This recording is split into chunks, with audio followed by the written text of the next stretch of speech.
किसी को भी सर्दी होना सामान्य सी बात है और अगर मौसम ठंड का हो तब तो यह और सामान्य हो जाता है। इस वजह से लोगों में भ्रम होता है कि ठंडी लगने की वजह से सर्दी होती है, जबकि ऐसा नहीं है। दरअसल सर्दी से कोई लेना देना ही नहीं है।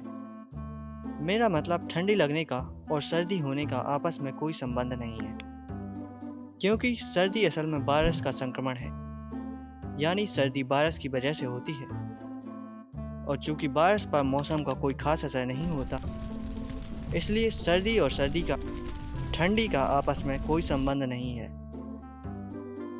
तो फिर आपके मन में सवाल उठ रहा होगा कि ठंडी के मौसम में ज़्यादा सर्दी क्यों होती है। इसकी वजह वैसे तो साफ साफ पता नहीं चली है, लेकिन कुछ कारण तो हैं। जैसे लोग ठंडी में ज़्यादा कपड़े पहनते हैं, जिनमें धूल के कणों के साथ साथ वायरस भी हो सकते हैं। इस मौसम में लोग ठंडी हवा से बचने के लिए ज़्यादातर घरों या बंद जगहों में रहते हैं, जिससे ये वायरस एक दूसरे में आसानी से फैलते रहते हैं। ठंडी में ज़्यादा सर्दी होने जैसा इसलिए भी लगता है क्योंकि हमारा शरीर सांस के साथ आती ठंडी हवा को पसंद नहीं करता और उसे गर्म करने के लिए ज़्यादा म्यूकस छोड़ता है, जिसके कारण हमें सर्दी होने जैसा महसूस होने लगता है। साथ में ठंडी की वजह से हमारी सांस के साथ जो भाप बाहर आती है, वह भी जल्दी पानी में बदलकर हमारी नाक में जमा होती रहती है, जिससे हमें कुछ देर के लिए सर्दी का एहसास होता है। लेकिन असली सर्दी वायरस की वजह से ही होती है। सर्दी फैलाने वाले वायरस 200 से अधिक प्रकार के होते हैं, लेकिन अधिकतर केसों में राइनोवायरस, एडिनोवायरस, एंटेरोवायरस और कोरोना वायरस ही होते हैं। ध्यान रहे कि ये कोरोना वायरस वो नहीं है जिनसे कोविड-19 संक्रमण होता है। कोरोना वायरस ऐसे वायरसों को नाम देते हैं जिनकी बाहरी आकृति क्राउन यानी मुकुट के जैसी होती है। ये वायरस ज़्यादातर दो माध्यमों से एक व्यक्ति से दूसरे व्यक्ति में फैलते हैं, जिनमें पहला माध्यम हवा में उड़कर, जैसे खांसने या छींकने पर, और दूसरा है संक्रमित चीज़ों से, जिसमें किसी बीमार व्यक्ति की उपयोग की गई वस्तुएं आती हैं। इनकी चपेट में आने के तुरंत बाद संक्रमण नहीं होता, क्योंकि इन वायरसों को संक्रमण फैलाने के लिए विशेष कोशिकाओं को शिकार बनाना होता है, जिन तक पहुंचने का आसान रास्ता आंख, नाक और मुंह से होकर जाता है, जिसके बाद उस व्यक्ति को सर्दी हो जाती है। जब हम सर्दी की बात करते हैं तो हमारा मतलब नाक बहने से ही होता है, लेकिन नाक बहना कोई बीमारी नहीं है। अगर तथ्यों के अनुसार बात करें तो नाक बहने में वायरस की उतनी भूमिका नहीं होती जितनी हमारे शरीर की रोगों से लड़ने वाले तंत्र की होती है। दरअसल जब वायरस हमारे शरीर पर हमला करते हैं और हमारी नाक, गले और साइनस आदि पर संक्रमण करते हैं, तो हमारा शरीर इनको खत्म करने के लिए इस तरल पदार्थ को छोड़ता है और इसी वजह से हमारी नाक बहने लगती है। यह द्रव 95% तक पानी से बना होता है। बाकी का 5% भाग एंटीबॉडीज और म्यूसिन्स से बना होता है। एंटीबॉडीज वायरस को मारने का काम करते हैं और म्यूसिन्स का काम इस द्रव को गाढ़ा और चिपचिपा बनाने का होता है। बीमारी के समय काल के हिसाब से इसके संगठन में परिवर्तन होता रहता है। समय के साथ इसमें मृत कोशिकाएं और मृत वायरस भी मिलते जाते हैं, जिसकी वजह से यह प्रारंभिक पारदर्शी द्रव से सफेद, पीला या हरे रंग का हो जाता है। वैसे नाक बहना सर्दी का केवल एक लक्षण भर है, जिसके साथ गले का दर्द, छींकें, खांसी, सिरदर्द और कभी कभार बुखार आदि लक्षण भी होते हैं। क्योंकि सर्दी केवल ऊपरी श्वसन मार्ग को ही प्रभावित करती है, इस वजह से इसे वैज्ञानिक भाषा में अपर रेस्पिरेटरी ट्रैक्ट इन्फेक्शन यानी ऊपरी श्वसन मार्ग का संक्रमित होना कहते हैं। वायरस के शरीर में प्रवेश करने और सर्दी के पहले लक्षण दिखने में 2 से 3 दिन का अंतर होता है। यानी जब हमें सर्दी होने जैसा महसूस होता है, उसके 2 से 3 दिन पहले ही सर्दी होनी प्रारंभ हो जाती है। सर्दी का समय काल यानी सर्दी शुरू होने से खत्म होने तक का समय 7 से 10 दिन का होता है, लेकिन कभी कभार इसके कुछ लक्षण जैसे नाक बहना अधिक समय तक बने रह सकते हैं। सर्दी में वैसे तो सामान्य लोगों को किसी प्रकार के उपचार की जरूरत नहीं पड़ती। हमारी रोग प्रतिरोधक क्षमता ही इससे निपट लेती है। लेकिन सिर दर्द और बुखार कम करने के लिए दवाएं ली जा सकती हैं। लेकिन गंभीर बीमारी से पीड़ित मरीजों, बुजुर्गों और बच्चों को उचित उपचार की आवश्यकता पड़ सकती है। सामान्य लोगों के लिए यह केवल कुछ दिनों की परेशानी होती है। इसी समय हमें पता चलता है कि बिना किसी समस्या के सांस लेना कितना अच्छा लगता है। इससे पता चलता है कि सर्दी कोई जानलेवा बीमारी नहीं है। लेकिन हमें कैसे पता कि जो बीमारी हमें हुई है वह सामान्य सर्दी ही है?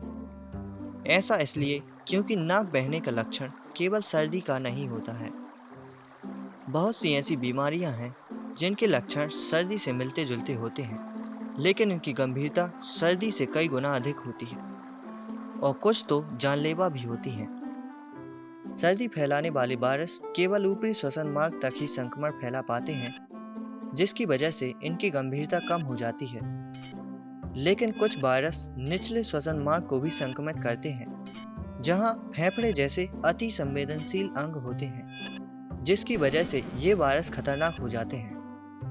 इस प्रकार के वायरसों का सबसे बड़ा उदाहरण है इन्फ्लुएंजा वायरस। इस वायरस को फ्लू नाम से भी जाना जाता है। इसकी वजह से फ्लू नाम की बीमारी होती है। स्वाइन फ्लू, बर्ड फ्लू या मानव फ्लू, जिसे केवल सामान्य फ्लू कहते हैं, ये सभी इन्फ्लुएंजा वायरस की वजह से ही फैलते हैं। बस इनके प्रकार अलग अलग होते हैं। जैसे बर्ड फ्लू, जिसे हवाई फ्लू भी कहते हैं, ये एवियन इन्फ्लुएंजा ए H5N1 की वजह से फैलता है। ये मुख्य रूप से पक्षियों को अपना शिकार बनाता है।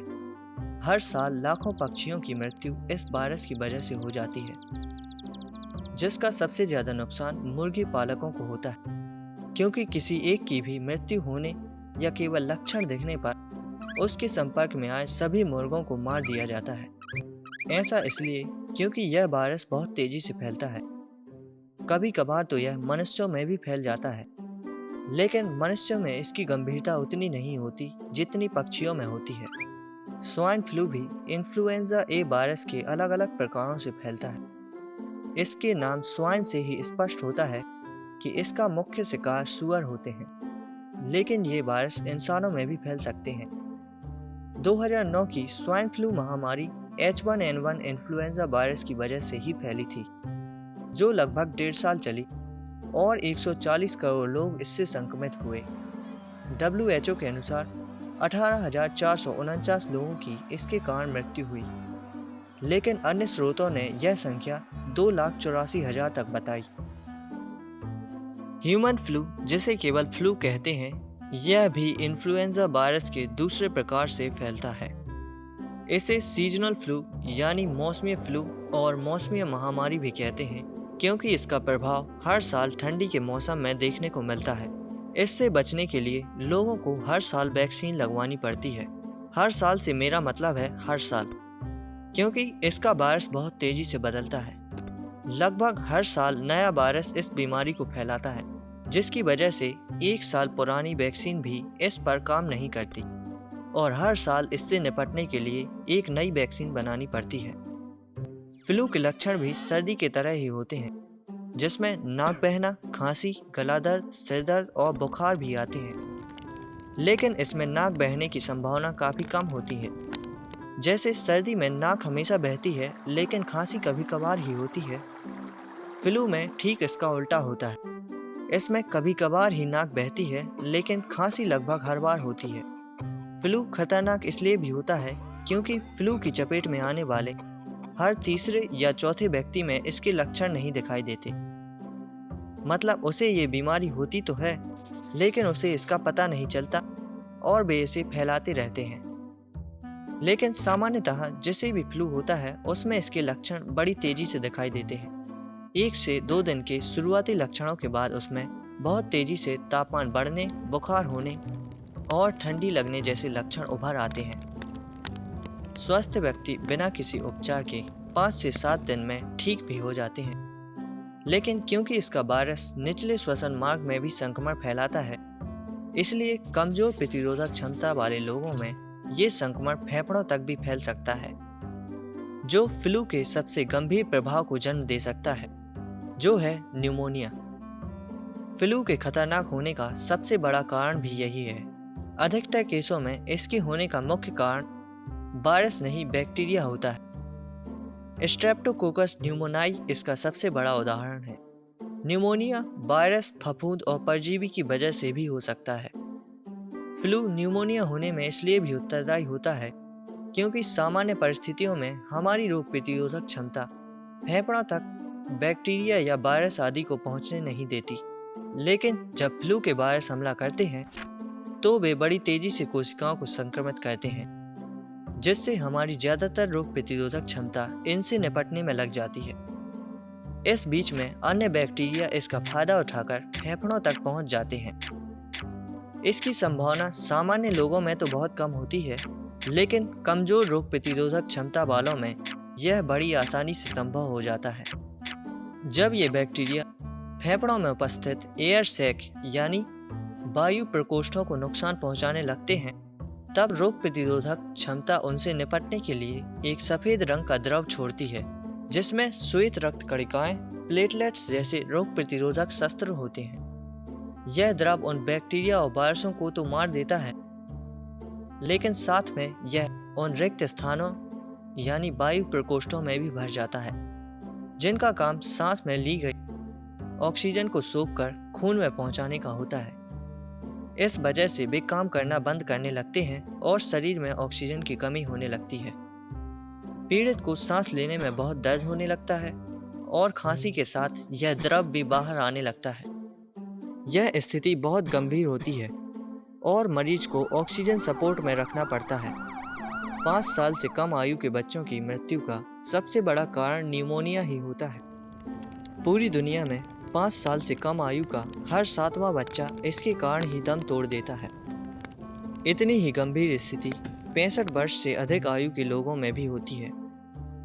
इनमें तो स्थिति इतनी खराब है कि न्यूमोनिया का दूसरा नाम ही वृद्धजनों का साथी होता है। ऐसा इसलिए क्योंकि न्यूमोनिया की वजह से उनकी मृत्यु जल्दी हो जाती है और उन्हें अन्य कष्ट भरी बीमारियों को बुढ़ापे में झेलना नहीं पड़ता है।